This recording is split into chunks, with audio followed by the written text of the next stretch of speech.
நம்ம இன்னைக்கு ரொம்ப டேஸ்டியான பட்டர் நான் அதுக்கப்புறம் சிக்கன் கிரேவி எப்படி பண்றதுன்னு பார்க்க போறோம். இது வந்து ஒரு பக்காவான காம்பினேஷனா இருக்கும். ஸோ கண்டிப்பா ட்ரை பண்ணுங்க. ஹாய் ஃப்ரெண்ட்ஸ், என் பேர் Abhi. Welcome to Indian recipes Tamil. வீடியோக்குள்ள போறதுக்கு முன்னாடி நம்ம சேனல் இந்தியன் ரெசிபீஸ் தமிழை சப்ஸ்கிரைப் பண்ணிக்கோங்க. கூடவே இருக்க பெல் சிம்லையும் கிளிக் பண்ணிக்கோங்க.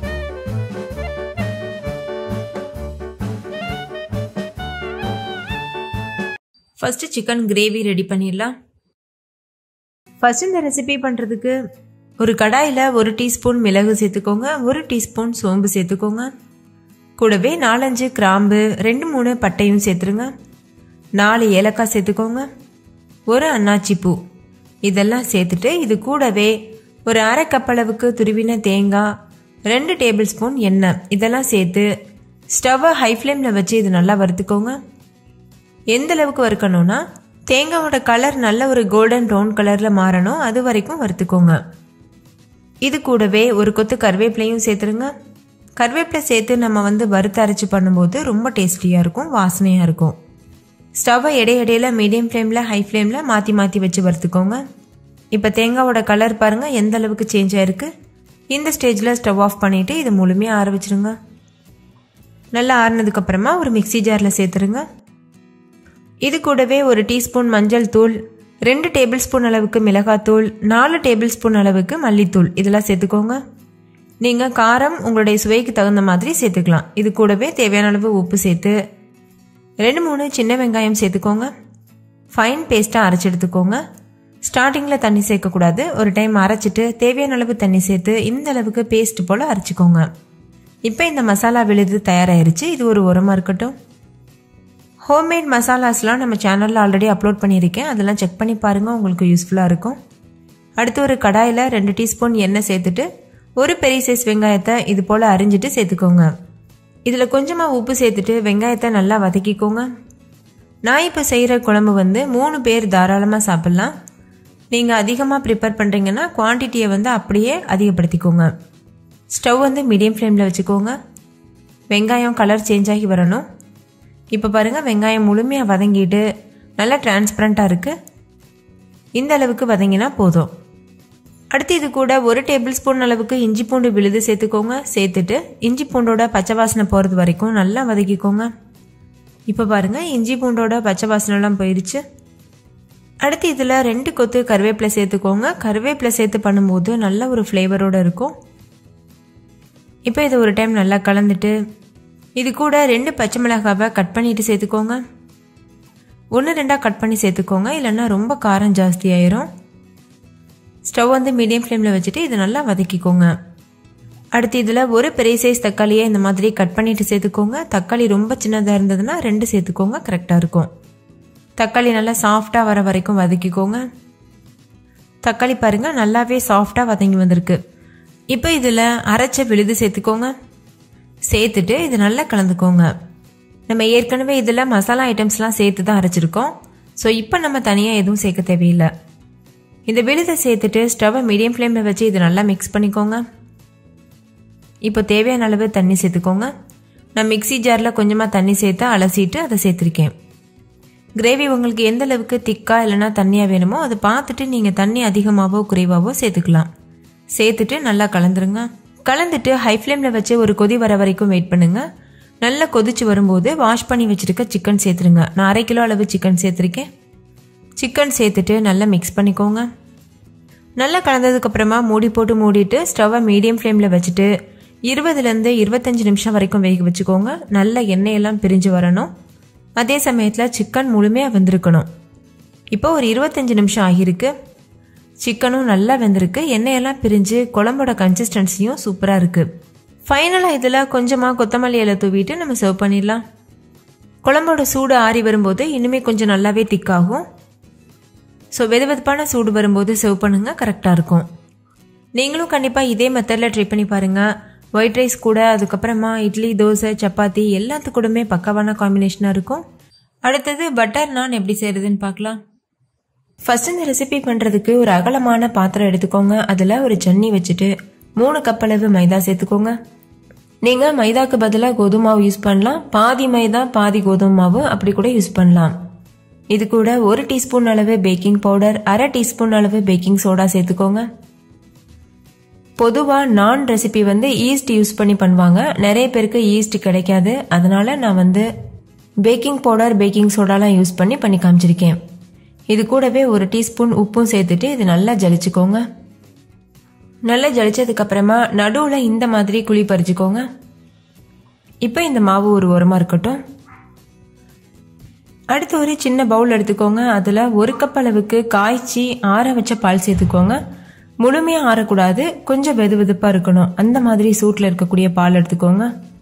நான் யூஸ் பண்ணுற கப்போட அளவு 250 ml அளவு இருக்கும். அந்த கப்பில் தான் நான் எல்லா இன்க்ரீடியண்ட்டும் எடுத்திருக்கேன். இது கூடவே 1/4 கப் அளவுக்கு தயிர் சேர்த்துக்கோங்க. புளிக்காத ஃப்ரெஷ்ஷான தயிர் யூஸ் பண்ணுங்க. கூடவே 1 டேபிள் ஸ்பூன் அளவுக்கு சர்க்கரை சேர்த்துக்கோங்க. 3 டேபிள் ஸ்பூன் எண்ணெய் சேர்த்துக்கோங்க. ஃப்ளேவர் இல்லாத ரிஃபைண்ட் ஆயில் யூஸ் பண்ணுங்க. இப்போ ஒரு விஸ்க் வச்சுட்டு நல்லா இது போல் மிக்ஸ் பண்ணிக்கோங்க. நீங்கள் விஸ்க் இல்லைன்னா ஃபோக்கு கூட யூஸ் பண்ணலாம். நல்லா மிக்ஸ் பண்ணதுக்கு அப்புறமா ஒரு 10 நிமிஷத்துக்கு இது அப்படியே ஒரு ஓரமாக வச்சிருங்க. 10 நிமிஷத்துக்கு அப்புறமா நம்ம ஏற்கனவே பிசைஞ்சு வச்சிருக்க மாவுல சேர்த்துட்டு நல்லா மிக்ஸ் பண்ணிக்கலாம். இப்போ மாவுல சேர்த்துட்டு நல்லா இதை வந்து ஒரு சாஃப்டான மாவு பக்குவத்துக்கு பிசைஞ்சுக்கோங்க. கொஞ்சம் கையில் ஒட்டி பிடிக்கும், கொஞ்சம் ஸ்டிக்கியாக தான் இருக்கும். அந்த மாதிரி மாவு பக்குவத்துக்கு தான் நம்மளுக்கு சாஃப்டான நான் கிடைக்கும். ரொம்ப நம்ம சப்பாத்தி மாவு போல் ஹார்டாக பிசைஞ்சிடக்கூடாது, ஸ்டிக்கியாக தான் இருக்கணும். இப்போ நான் சொல்லியிருக்க அளவை அப்படியே எடுத்து பண்ணிங்கன்னா கண்டிப்பாக பெர்ஃபெக்டாக வரும். எக்ஸ்ட்ரா தண்ணி எதுவும் தேவைப்படாது மாவு பிசைறதுக்கு.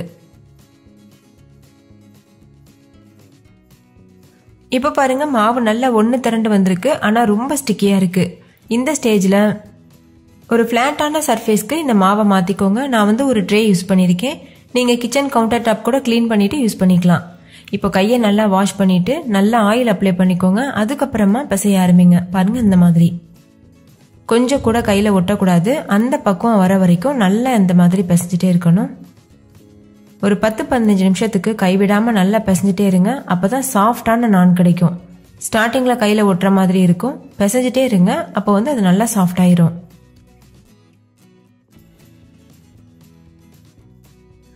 இப்போ பாருங்க ஓரளவு செட் ஆகி வந்திருக்கு. நல்ல உள்ளங்கையை வச்சு இந்த மாதிரி ப்ரெஸ் பண்ணி நம்ம வந்து பிசையும் போது நல்ல சாஃப்டான மாவு கிடைக்கும். அவ்வளோதான். இப்போ பாருங்க நல்ல சாஃப்டான கையில் ஒட்டாத பெர்ஃபெக்டான மாவு நம்ம பிசைஞ்சாச்சு.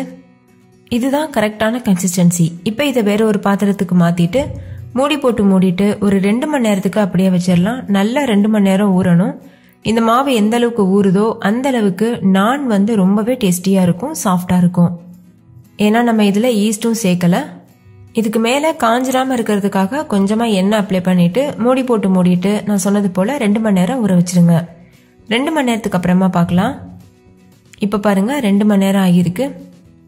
மாவு நல்லா ஊறியிருக்கு, சாஃப்டாகிருக்கு. இதிலிருந்து ஒரு சின்ன மாவு உருண்டை எடுத்துக்கோங்க.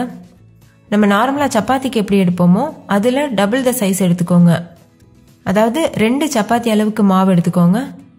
எடுத்துட்டு இந்த மாதிரி ஒரு பூரிக்கட்டையில் அப்படி இல்லைன்னா ஒரு ஃப்ளாட்டான சர்ஃபேஸில் வச்சுட்டு இது போல் நல்லா அமுத்திக்கோங்க. மாவு நல்லாவே சாஃப்டாக இருக்கும்.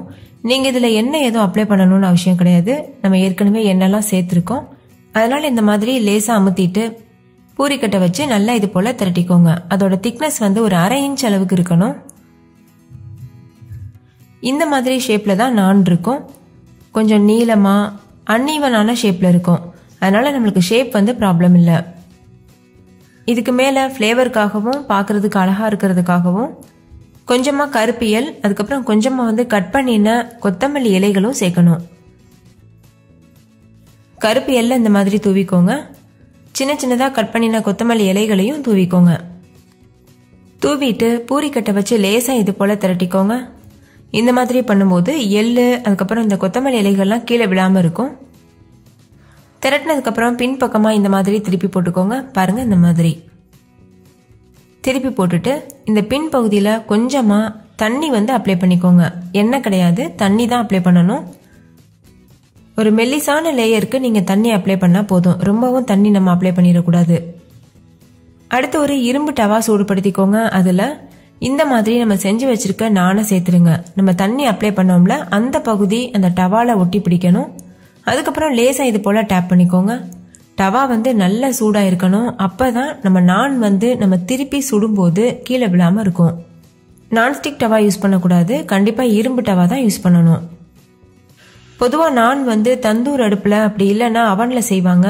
நம்ம வந்து இந்த மாதிரி டவாவில் செய்யும்போது எல்லா பேராலையும் செய்ய முடியும். அதனால் நான் இன்னைக்கு இந்த மெத்தட் யூஸ் பண்ணியிருக்கேன். இப்போ மீடியம் ஃப்ளேமில் வச்சுட்டு ஒரு சைடு நல்லா வேகிறது வரைக்கும் வெயிட் பண்ணுங்க. மேலே நல்லா பபிள்ஸ் எலும்பி வரும், அது வரைக்கும் வெயிட் பண்ணுங்க. பாருங்க எந்த அளவு பபிள்ஸ் ஃபார்ம் ஆயிருக்கு. இப்போ டவாவை திருப்பிட்டு டைரக்டா ஃப்ளேமில் காமிக்கணும். பாருங்க இந்த மாதிரி காமிக்கும் போது ஹை ஃப்ளேமில் வச்சுக்கோங்க. எல்லா பகுதியிலையும் இந்த நெருப்பு படணும், அந்த மாதிரி பார்த்துக்கோங்க. இப்போ இது பெர்ஃபெக்டாக ரெடி ஆயிருச்சு. அடிபாகத்தில் இது நல்லா ஒட்டி பிடிச்சிருக்கும். தோசை கரண்டி வச்சுட்டு இது போல் நம்ம எடுத்து விடும்போது ஈஸியாக வெளியில் வந்துடும். அவ்வளோதான், டேஸ்டியான சாஃப்டான பெர்ஃபெக்டான நான் சூப்பராக தயாராயிருச்சு. இதே போல் மீதி இருக்க எல்லா மாவுலையும் நான் ரெடி பண்ணிடலாம். இது கூட வச்சு சாப்பிட்றதுக்கு நீங்கள் எந்த விதமான குருமா ரெசிபி, கிரேவிஸ் இதெல்லாம் சூப்பராக இருக்கும். முக்கியமாக சிக்கன் கிரேவி, மட்டன் கிரேவிலாம் ரொம்பவே பக்காவான காம்பினேஷனாக இருக்கும். ஓகே ஃப்ரெண்ட்ஸ், நீங்களும் கண்டிப்பாக இந்த நான் ரெசிபி அது கூட வச்சு சாப்பிட்றதுக்கு சிக்கன் கிரேவி ரெண்டுமே செஞ்சு பாருங்கள். டேஸ்ட் ரொம்பவே சூப்பராக இருக்கும். ட்ரை பண்ணி பார்த்துட்டு டேஸ்ட் எப்படி இருந்ததுன்னு கமெண்ட்டில் சொல்லுங்கள். இந்த வீடியோ பிடிச்சிருந்தா லைக் பண்ணுங்கள், ஷேர் பண்ணுங்கள். தேங்க்யூ, பாய்.